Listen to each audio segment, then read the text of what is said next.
Breaking news చూస్తున్నాం. Director Sukumar ఇంట్లో IT సోదాలు ముగిశాయి. 2 రోజుల పాటు ఆయన ఇంట్లో తనిఖీలు కొనసాగాయి. తనిఖీల్లో భాగంగా పలు కీలక డాక్యుమెంట్లను స్వాధీనం చేసుకున్నారు అధికారులు.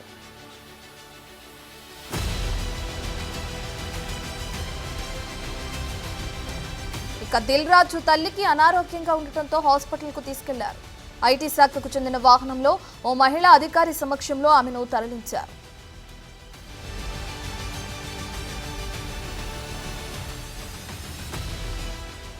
ఇక తెలుగు ఫిల్మ్ ఇండస్ట్రీలో ఇప్పటికే పలువురు డైరెక్టర్ అలాగే నిర్మాతల ఇళ్లలో ఐటీ సోదాలు అనేవి జరుగుతున్నాయి. అయితే ప్రస్తుతం డైరెక్టర్ సుకుమార్ ఇంట్లో ఐటీ సోదాలు ముగిశాయి. 2 రోజుల పాటు కూడా ఆయన ఇంట్లో ఐటీ సోదాలు జరగడం మనం చూస్తున్నాం. ఇక దిల్ రాజు ఇంట్లో కూడా ఐటీ సోదాలు అనేవి కొనసాగుతున్నాయి. ఆయన తల్లికి అనారోగ్య కారణంతో ఐటీ శాఖకు చెందిన ఒక మహిళని అప్పచెప్పి ఐటీ శాఖకు సంబంధించిన వాహనంలో ఆయన తల్లిని హాస్పిటల్కి తరలించారు అక్కడ ఉన్న అధికారులు. దీని తర్వాత ఆయన ఇంట్లో మరి ఐటీ సోదాలు జరుగుతాయా లేదనేది తెలియాల్సింది.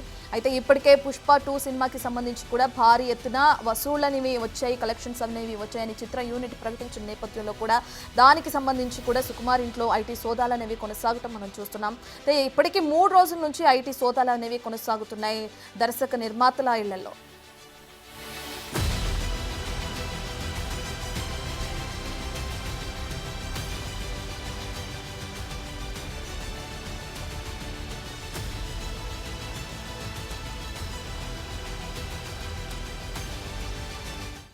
పూర్తి డీటెయిల్స్ అందించడానికి మా ప్రతినిధి రానా లైవ్ లో జాయిన్ అవుతున్నారు.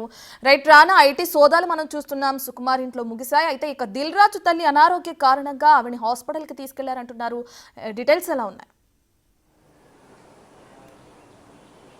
10 నిమిషాల క్రితమే దిల్ రాజు సంబంధించినటువంటి వాళ్ళ మదర్ అవుతున్నారు. ఆమెకి హెల్త్ కండిషన్ బాగలేదనేసి ఐటీ అధికారికి చెప్పడం జరిగింది. ఐటీ అధికారులు వెంటనే ఆమెని ఇక్కడి నుంచి కూడా తమ ఐటీకి సంబంధించినటువంటి వాహనంలోనే హాస్పిటల్కి తీసుకెళ్లారు. అక్కడ పలు రకాల చెకప్లు చేయించడానికి కూడా వెళ్ళారు. వారి వాహనంలో ఐటీకి సంబంధించినటువంటి ఉమెన్ అధికారి ఎవరుతున్నారు ఆమె కూడా వెళ్ళినటువంటి సందర్భం అయితే కనపడుతుంది. ఉదయం నుంచి కూడా కాస్త ఆమెకు ఒంట్లో బాగలేదనేసి కూడా అధికారులకు చెప్పడం జరిగింది. వెంటనే కూడా వాళ్ళు వెంటనే ఒక వాహనాన్ని రెడీ చేసి ఇక్కడి నుంచి పంపించారు. ఎందుకంటే మిగతా కుటుంబ సభ్యుల్ని కేవలం ఒకరిని మాత్రమే పంపించారు. మిగతా వాళ్ళందరూ కూడా ఇంట్లోనే ఉండమని కూడా చెప్పినటువంటి నేపథ్యం కనపడుతుంది. తోడుగా అయితే అధికారిని పంపించారు కాబట్టి ఎటువంటి ప్రాబ్లం లేదని కూడా వారు చెప్పారు. పక్కన ఉన్నటువంటి ఒమేగా హాస్పిటల్కి కానీ లేకపోతే అపోలో హాస్పిటల్కి కానీ వారికి తీసుకెళ్ళినట్టుగా మనకు సమాచారం అవుతుంది. మరోవైపు ఇటు డైరెక్టర్ సుకుమార్ విషయానికి వస్తే మాత్రం అతని ఇంట్లో సోదాలు ముగిశాయి. దాదాపు 2 రోజుల పాటు కూడా జరిగింది. ఉదయం 9 గంటల వరకు కూడా అది కొనసాగుతూనే ఉంది. కొనసాగిన తర్వాత పలు కీలకమైనటువంటి డాక్యుమెంట్స్ అంతా కూడా వారు స్వాధీనం చేసుకున్నారు. ముఖ్యంగా పుష్ప 2 సినిమాకి సంబంధించిన విషయంలో సినిమా నిర్మాణ భాగంలో అతనికి భాగస్వామ్యం ఉందనేది కూడా అధికారులు గుర్తించినటువంటి నేపథ్యం కనపడుతుంది.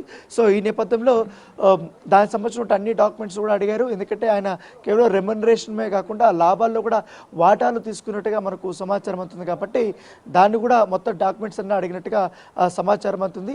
సో ఏదన్నటికీ కానీ ఇటు సుకుమార్ కూడా బయటకు వెళ్ళాడు ముంబై నుంచి ఆయన శంషాబాద్ ఎయిర్పోర్ట్లో దిగగానే ఇన్కమ్ ట్యాక్స్ అధికారులు వెంటనే అక్కడికి వెళ్ళడము, ఆయన తీసుకుని వెళ్ళి ఆయన ముందు డాక్యుమెంట్స్ అంతా కూడా పరిశీలన కార్యక్రమాలను చేయడం జరిగింది. గతంలో ఆయన చేసినటువంటి సినిమాలు ఎక్కడెక్కడ ఆయన ఎంత రెమ్యునరేషన్ తీసుకున్నారో ఎంతవరకు కూడా ట్యాక్స్ కట్టారన్న దానిపై కూడా పూర్తిగా వివరాలు అనేది సేకరించినట్టుగా మనకు సమాచారం అవుతుంది. పుష్ప 2 సంబంధించిన విషయంలో అది ప్రపంచవ్యాప్తంగా అతిపెద్ద భారీ హిట్గా నిలిచింది కాబట్టి మంచి భారీ వసూళ్లు కూడా రాబట్టింది. కాబట్టి ఇటు ముఖ్యంగా నార్త్లో ఎక్కువగా ఈ వసూళ్లు వచ్చినటువంటి నేపథ్యంలో దాంట్లో కూడా ఎక్కువగా భాగం సుకుమార్ కూడా వచ్చినట్టుగా మనకు సమాచారం ఉంది. సో దానిపైన పూర్తి స్థాయి వివరాలంతా కూడా అధికారులు తీసుకున్నటువంటి పరిస్థితి కనపడితే, మరోవైపు ఇటు మైత్రి మూవీ మేకర్స్ ఇండ్లలో కూడా ఇంకా కొనసాగుతుంది. ఆఫీసులో అయితే ఇంకా ఆల్మోస్ట్ అక్కడ కూడా సోదాలు ముగిసిపోతాయి. ఎందుకంటే అక్కడ సంబంధించినటువంటి బ్యాంక్ లాకర్స్ కానీ అవన్నీ కూడా వాళ్ళు పరిశీలించారు. ఇప్పటికే కంపెనీకి సంబంధించినటువంటి అన్ని ట్రాన్సాక్షన్స్ అంతా కూడా 3 రోజుల పాటు కూడా వారు పరిశీలన చేసినటువంటి నేపథ్యంలో అక్కడ ఆల్మోస్ట్ సోదాలు తుది దశకు వచ్చినట్టుగా మనకు సమాచారం ఉంది. కాకపోతే ఇక్కడ దిల్ రాజు నివాసానికి వస్తే మాత్రం ఈయన ఇటీవల కాలంలో ఎక్కువ సినిమాలు నిర్మించాడు. దాంతోపాటు 2 బడా సినిమాలు కాబట్టి దాంతోపాటు ఇంకా నిర్మాణ దశలో కూడా చాలా పెద్ద సినిమాలు కూడా ఉన్నటువంటి నేపథ్యంలో వాటికి సంబంధించినటువంటి డాక్యుమెంట్స్ కానీ వాటి నుంచి మొత్తం లావాదేవీలు ఏ విధంగా ఉన్న దానిపై కూడా పూర్తి వివరాలు అయితే అడిగినట్టుగా మన సమాచారం అవుతుంది. రానా, అయితే సుమారు 3 రోజుల నుంచి కొనసాగుతున్నాయి ఐటీ సోదాలు. అయితే ఈ సోదాల్లో ఇప్పటికీ చాలా మంది ఇళ్లలో కూడా ఈ సోదాలు కొనసాగిన నేపథ్యంలో ఏవైనా అవకతవకలు ఉన్నట్లు గుర్తించారా రానా? ఇంకా ఎన్ని రోజులు ఈ ఐటీ సోదాలు కొనసాగే అవకాశం కనిపిస్తుందంటారు? ఆ వ్యత్యాసాలు ఉన్నట్టుగా చాలా క్లియర్గా కూడా వాళ్ళు గుర్తించారు. ముఖ్యంగా జిఎస్టీకి సంబంధించినటువంటి పన్ను ఎగవేత జరిగినట్టుగా కూడా వాళ్ళు అధికారులు గుర్తించారు. దానిపైన కూడా పూర్తి స్థాయిలో వాళ్ళంతా కూడా చెక్ చేస్తున్నటువంటి నేపథ్యం కనపడుతుంది. ఎందుకంటే భారీగా వీళ్ళు సినిమాలు రిలీజ్ అయిన తర్వాత స్థిరచర ఆస్తులు వాళ్ళు కొనుగోలు చేసినట్టుగా, లేకపోతే బయట వేరే దాంట్లో పెట్టుబడులు పెట్టినట్టుగా వాళ్ళు గుర్తించారు.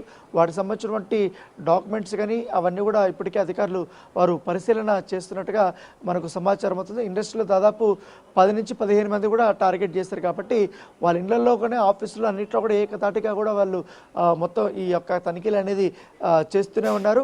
ఎందుకంటే తనిఖీలు చేస్తున్న కొద్దిగా డాక్యుమెంట్స్ కానీ ఇతర వ్యవహారాలతో కూడా బయటపడుతున్నాయి. కొన్ని బినామీలకు సంబంధించినటువంటి పేర్లు కూడా బయటకు పడినటువంటి నేపథ్యం పడుతుంది. సో వీరు కొన్నటువంటి భూములు కానీ తర్వాత పెట్టుబడులు పెట్టినటువంటి అంశాలపైన కానీ వీళ్ళకి ఏ రకంగా లాభాలు వచ్చాయన్న దానిపై కూడా ఎంతవరకు వీళ్ళు పే చేశారా అనే అంశాలపైన ఎక్కువగా కాన్సన్ట్రేట్ చేశారు. కాబట్టి దానికి సంబంధించిన డాక్యుమెంట్స్ అవన్నీ కూడా వాళ్ళు ఇప్పుడు ప్రస్తుతం చెక్ చేస్తూనే ఉన్నారు. సో ఇంతలోపల ఈ యొక్క అనారోగ్యం సంబంధించినటువంటి ఇష్యూ వచ్చింది కాబట్టి వారు వెళ్తున్నారు. మరోవైపు దిల్రాజు మాత్రం ఇన్కమ్ ట్యాక్స్ అధికారులు వాళ్ళు అడుగుతున్నటువంటి ప్రతి క్వశ్చన్కి నేను ఆన్సర్ ఇస్తున్నాను, వాళ్ళకి ఏ అంశంలో కావాలన్నా ఆ డాక్యుమెంట్స్ అంతా కూడా నేను చెప్పిస్తున్నాను. ఆఫీస్లో నుంచి కూడా ఎప్పటికప్పుడు మా సంబంధించిన సిబ్బంది కూడా రెడీగా ఉన్నారు, వాళ్ళు కావాల్సినటువంటి అన్ని డాక్యుమెంట్స్ కూడా ఇస్తూనే ఉన్నారనేసి కూడా దిల్రాజు ఇంతకుముందు మీడియాతో చెప్పినటువంటి పరిస్థితి. రానా, సుకుమార్ ఇంట్లో ఇప్పటికే ఐటీ సోదాలు ముగియటం కూడా మనం చూస్తున్నాం. అక్కడ అన్ని క్లియర్గానే ఉన్నాయా? సుకుమార్ ఐటీ అధికారులకి అడిగిన ప్రశ్నలకి సమాధానం చెప్పారా? మళ్ళీ సుకుమార్ ఇంట్లో ఏమైనా సోదాలు కొనసాగే అవకాశం కనిపిస్తుందా? సో ఆల్మోస్ట్ అన్ని డాక్యుమెంట్స్ అంతా కూడా వాళ్ళు కలెక్ట్ చేసుకున్నారు. కలెక్ట్ చేసుకున్న తర్వాత వాళ్ళ దగ్గర సైన్ కూడా తీసుకున్నట్టుగా మనకు సమాచారం అవుతుంది. సో ఇప్పుడు వెళ్ళిన తర్వాత మళ్ళీ వెరిఫికేషన్ అని ఉంటుంది. సో ఆల్మోస్ట్ ఆయనకు సంబంధించినటువంటి, ఎందుకంటే ఆయన నిర్మాణ దీంతో భాగస్వామి కూడా ఉన్నట్టుగా సమాచారం అవుతుంది ఇతర సినిమాల్లో కూడా. దాంతోపాటు ఆయన ఎక్కువగా కథలు రాస్తారు కాబట్టి ఇతర సినిమాలు కూడా కథలు రాస్తారు.